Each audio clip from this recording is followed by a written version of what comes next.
Our latest film, Barabar, is devoted to a unique Indian archaeological site where 5 chambers have been precisely carved out of huge granite rocks.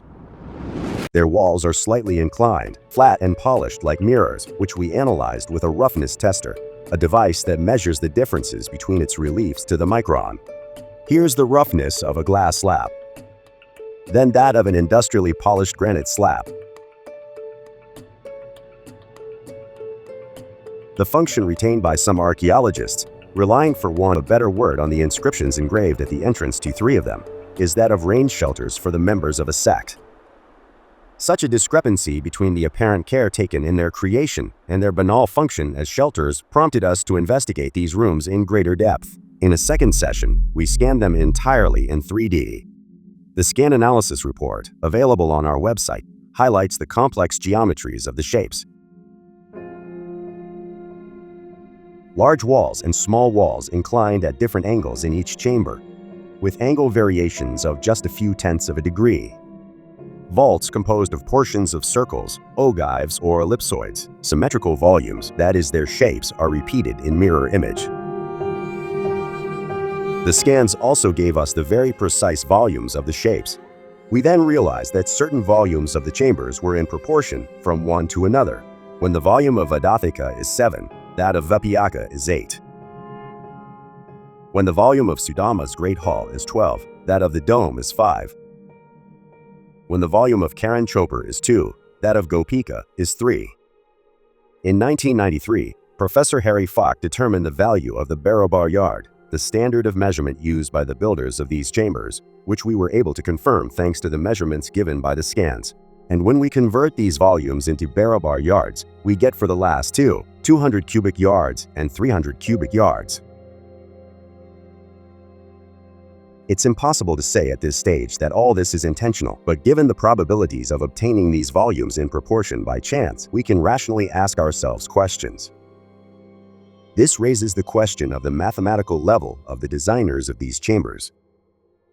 To take one example, the Vadathika chamber is composed almost entirely of curves, while the Vipayaka is quadrangular with sloping walls and topped by a vault made from a precisely centered portion of a cylinder. Now, for these 2 volumes to be voluntarily in a 7:8 ratio, their builders must have been able to determine all the dimensions of these 2 chambers so that they would produce the expected volumes.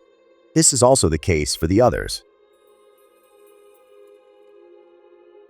But what interests us more is the need for such spaces, carved with a precision worthy of the modern industrial world, which, according to the stonemasons, require at least a decade of work for each chamber in a rock as hard as granite.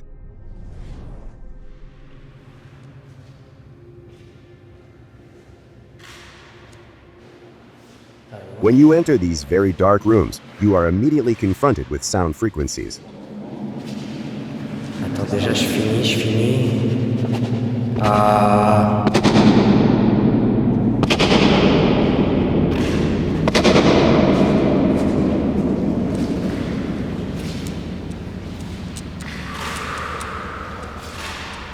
In a report, an acoustician notes that 3 of the rooms resonate at a frequency of 34.4 Hz. Vipayaka, Karan Chopar, and Gopika. But how would it be possible, given the different sizes and shapes of the chambers, to obtain the same frequency of 34.4 Hz by chance? And if it's intentional, why?